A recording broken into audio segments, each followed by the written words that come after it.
사사기 8장 13절부터 28절까지 말씀입니다. 사사기 8장 13절부터 28절까지의 말씀입니다.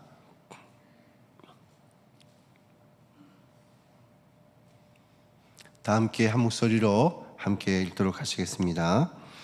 요아스의 아들 기드온이 헤레스 비탈 전장에서 돌아오다가 숫곳 사람 중 한 소년을 잡아 그를 신문하매 그가 숫곳의 방백들과 장로들 77명을 그에게 적어준지라. 기드온이 숫곳 사람들에게 이르러 말하되 너희가 전에 나를 희롱하여 이르기를 세바와 살문나의 손이 지금 내 손 안에 있다는 거냐, 어찌 우리가 내 피곤한 사람들에게 떡을 주겠느냐 한 그 세바와 살문나를 보라고 그 서금의 장로들을 붙잡아 들가시와 찔레로 숫곳 사람들을 징벌하고 분열 망대를 헐며 그 성읍 사람들을 죽이니라. 이에 그가 세바와 살문나에게 말하되 너희가 다볼에서 죽인 자들은 어떠한 사람들이더냐. 대답하되 그들이 너와 같아서 하나같이 왕자들의 모습과 같더라 하니라. 그가 이르되 그들은 내 형제들이며 내 어머니의 아들들이냐. 여호와께서 살아계심을 두고 맹세하노니 너희가 만일 그들을 살렸더라면 나도 너희를 죽이지 아니하였으리라 하고 그의 맏아들 여델에게 이르되 일어나 그들을 죽이라 했으니 그 소년이 그의 칼을 빼지 못하였으니 이는 아직 어려서 두려워함이었더라. 세바와 살문나가 이르되 내가 일어나 우리를 치라 사람이 그의 힘도 그의 기드온이 일어나 세바와 살문나를 죽이고 그들을 낙타목에 있던 초승달 장식들을 떼어서 가지니라. 그때 이스라엘 사람들이 기드온에게 이르되 당신이 우리를 미디안의 손에서 구원하셨으니 당신과 당신의 아들과 당신의 손자가 우리를 다스리소서 하는지라. 기드온이 그들에게 이르되 내가 너희를 다스리지 아니하겠고 나의 아들도 너희를 다스리지 아니할 것이요 여호와께서 너희를 다스리시리라 하니라. 기드온이 또 그들에게 이르되 내가 너희에게 요청할 일이 있으니 너희는 각기 탈취한 귀고리를 내게 둘지니라 했으니 이는 그들이 이스마엘 사람들이므로 금 귀고리가 있었습니다. 우리가 대답하되 우리가 즐거이 드리리라 하고 겉옷을 펴고 각기 탈취한 귀고리를 그 가운데 던지니 기드온이 요청한 금 귀고리의 무게가 금 1700세겔이요 그 외에 또 총스달 장식들과 폐물과 미디안 왕들이 입었던 자색 의복도 또 그 외에 그들이 낙타목에 둘렸던 사슬이 있었더라. 기드온이 그 금으로 에봇 하나를 만들어 자기 성읍 오브라에 두었더니 온 이스라엘이 그것을 음란하기 위함으로 그것이 기드온과 그의 집에 올무가 되니라. 미디안이 이스라엘 자손 앞에서 복종하여 다시는 그 머리를 들지 못하였으므로 기드온이 사는 40년 동안 그 땅이 평온하였더라. 아멘. 기드온과 300명의 이 용사들은 하나님의 도우심으로 이 미디안과의 전쟁에서 큰 승리를 거두게 되어집니다. 그러나 승리 후에 기드온의 모습을 보면은 전쟁에선 승리했지만은 하나님의 사사로서는 점점 실패하는 길을 걸어가는 모습을 보게 되었습니다. 오늘 본문은 단순히 이 기드온의 잘못을 드러내며 기드온은 나쁜 사람이다라고 우리가 정죄하기 위해서 기록되어져 있는 말씀이 아닙니다.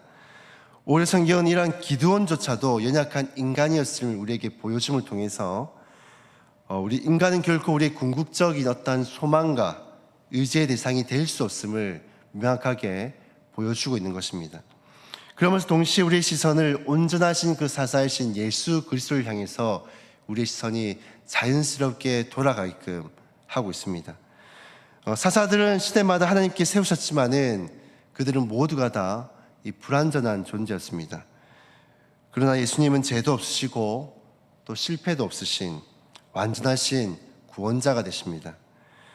그러므로 오늘 말씀을 통해서 연약한 기도원을 우리가 바라보는 데에서 그치지 아니하고 우리의 눈을 돌려서 온전한 사사이신 예수 그리스도를 더 소망하고 바라보는 그런 은혜의 시간이 될 수 있기를 주님의 이름으로 축복합니다. 이제 본문으로 들어가서요 말씀을 함께 나누자면은 어제 이어서 기드온은 긴 출교 끝에 이 미디안의 왕이었던 이 세바와 살문나를 드디어 생포하게 되어집니다. 그러나 그들은 붙잡은 직후 기드온이 가장 먼저 한 일이 무엇인가 하면 이 세바와 살문나를 그 자리에서 처형을 한 것이 아니라 감사 예배를 드린 것이 아니라 또 찬양한 것이 아니라 그들이 가장 먼저 했던 일은 무엇인가 하니까 자신을 무시했던 숫곳과 이 분이엘 사람들을 향한 그 복수를 행하는 것이었습니다. 왜 그랬을까요? 이 기드온과 300명의 용사들은 이 긴 추격 끝에 굉장히 지칠 대로 지쳐 있었습니다. 그래서 이 숫곳과 분해의 사람들에게 이 떡을 구했지만은 그들은 오히려 그들을 비아냥대고 오히려 조롱하였습니다. 그래서 이제 그들은 기도는 그 말을 단순히 넘기지 않냐고 이 마음속에 깊이 새겨두고 있었던 것이죠. 그래서 세바와 살문나를 사로잡자마자 곧장 숫곳과 분예를 향하게 되었습니다. 그래서 그곳에 한 소년을 잡아다가 신문을 하고 이 장로와 반백들의 그들의 어떤 인적 사항들을 다 파악한 후에 세바와 살문나를 사람들 앞에 세워 보이며 자신들을 비웃었던 그 사람들을 오히려 이제는 자신이 조롱을 합니다. 그리고 들가시와 찔레로 이 장로들과 방백들을 징벌을 하고 또 분열에 가서는 이 망대를 헐어버리고 수많은 사람들을 학살하게 되어집니다. 여러분, 이 모습을 보면 얼마나 안타깝습니까? 이스라엘을 구원하기 위해 세움을 받았던 이 사사가 오히려 하나님의 그 백성들을 심판하고 있는 모습을 보게 되어집니다. 사랑하는 성도 여러분, 바로 이러한 모습이 인간 사사가 가진 분명한 한계입니다. 사람은 상처를 받으면 언젠가는 이것을 갚아주고 싶어 합니다. 힘이 없을 때는 이것을 참지만은 내가 이것을 갚을 수 있는 힘이 생기면은 여지없이 보란듯이 이것을 복수하고 싶어 합니다. 그것이 바로 죄성을 가진 인간의 모습입니다. 그런데 우리 주 예수 그리스도는 어떤 모습이었습니까? 예수님께서는 자신을 향해서 십자가에서 조롱하고 침을 뱉던 또 십자가의 못을 박았던 수많은 사람들 향해서 이렇게 기도하셨습니다. 아버지, 저들을 죄를 용서해 주십시오. 지금 저들은 자신들이 하고 있는 잘못을 알지 못합니다. 라고 그들을 용서하시는 모습을 보여줍니다. 뿐만 아니라 부활하신 이후에 당장 그들을 찾아가서 복수를 하시지 않습니다. 모욕을 모욕으로 갚지 않으시고 조롱을 조롱으로 갚지 않으셨습니다. 오히려 이 세상을 향해서 평화와 화평의 복음을 선포하셨습니다. 이것이 바로 기드온과 예수님의 결정적인 차이인 것이죠. 기드온은 복수했지만 예수님은 용서하셨습니다. 기드온은 상처를 갚았지만 예수님 오히려 상처받은 이 세상을 품어주셨습니다. 뿐만 아니라 기드온은 세바와 살문나를 사로잡은 뒤 곧바로 죽이지 않았습니다. 왜 그랬을까요? 단순히 처형을 미룬 것이 아닙니다. 자신이 그토록 두려워했던 미디안의 왕들이 이제는 자신의 발 앞에 무릎을 꿇고 있다는 사실을 사람들에게 가시하고 보여주기 위해서 사로잡아왔던 것입니다. 근데 더욱더 충격적인 장면이 이어지는데 무엇인가 하면 이 기드온은 어린 아들 여델에게 이 두 왕을 죽이라고 명합니다. 여러분, 이것이 정상적인 아버지의 모습인가요? 어린아이에게 살인을 시키는 것, 이건 정상적인 모습이 아니죠. 그럼에도 불구하고 왜 기드온이 이러한 선택을 했을까요? 당시 고대 사회에는 이름 있는 장수에게 죽는 것보다도 이름 없는 이런 어린아이와 같은 사람들에게 죽는 것을 매우 수치스러운 일로 여겼습니다. 기드온은 세바와 살문나를 더욱 모욕하기 위해서 어린 아들에게 칼을 들라고 명했던 것입니다. 결국 이건 역시도 자신의 어떤 승리를 가시하고 상대를 철저하게 수치스럽게 만들려는 그런 행동이었습니다. 이것 또한 인간의 죄된 본성입니다. 우리는 무엇인가 이루고 나면 인정받고 싶어하는 그런 욕구가 강합니다. 칭찬받고 싶어합니다. 사람들에게 자신의 어떤 했던 일들을 드러내길 원합니다. 기도할 때 하나님 이것만 들어주십시오 라고 간절히 구하지만은 막상 그 기도에 대한 응답을 받으면 내가 잘해서 내가 이루었다 라고 그렇게 고백을 합니다. 그러나 예수님께서 어떠하셨습니까? 예수님 이 땅에 오셔서 단 한 번도 자신을 가시하고 자신을 높이신 적이 단 한 번도 없으십니다.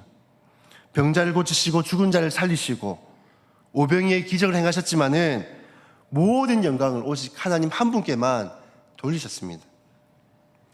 예수님은 자신을 높이기 위해 오신 분이 아니라 오직 하나님의 뜻에 순종하고 하나님을 높이기 위해 이 땅에 오신 것입니다. 마지막으로 기드온은 이스라엘 백성들이 자신을 왕으로 세우려고 하자 이렇게 고백을 합니다. 나는 너희를 다스리지 않겠다. 내 아들도 내 손자들도 너희를 다스리지 않을 것이다 라고 선언을 합니다. 얼핏 보면 굉장히 겸손한 말로 들립니다. 그런데 그가 행한 행동은 그가 했던 고백과는 정 모순되는 모습을 보여줍니다. 기드온은 백성들의 금 귀걸이를 모으게 하여서 금 에봇을 만들고 자신의 서급 이 오므라에 이것을 두었습니다. 그래서 27절을 보면 이렇게 말씀을 하고 있습니다. 온 이스라엘이 그것을 음란하게 위함으로. 성경에서 음란하게 한다는 말은 대부분이 이 이스라엘 백성들이 우상 숭배를 숭배할 때 음란하게 한다는 표현을 자주 사용을 합니다. 결국 기드온이 만든 에봇은 하나님을 예배하는 도구가 아니라 백성들이 우상처럼 섬기는 그런 대상이 되어버리고 만 것입니다. 기드온 입으로는 왕이 되지 않겠다라고 했지만은 결과적으로는 왕으로 군림하며 백성들의 중심에 자신을 세우고 말았습니다. 그러나 예수님의 모습은 어떻습니까? 예수님은 만왕의 왕이셨지만은 그럼에도 불구하고 말 구유에서 태어나셨습니다. 예루살렘에 입성하실 때도 화려한 군마를 타신 것이 아니라 나귀 새끼를 타셨습니다. 그리고 왕의 면류관 대신에 가시 면류관을 쓰셨습니다. 세상의 왕들은 끊임없이 자신을 높이려고 하지만은 예수님은 자신을 낮추심으로 오히려 우리를 높이시고 우리를 구원하셨습니다. 사랑하는 성도 여러분, 미디안을 물리친 위대한 사사 기드온도 결국엔 연약한 인간임을 명확하게 우리에게 나타내고 있습니다. 그는 복수했고 자신을 드러냈으며 결국 백성들을 우상 숭배를 이끄는 그런 실수를 범하게 되었습니다. 이것이 바로 인간 사사가 가진 명확한 한계인 것입니다. 그러므로 인간은 결코 우리의 궁극적인 소망과 의지의 대상이 될 수가 없습니다.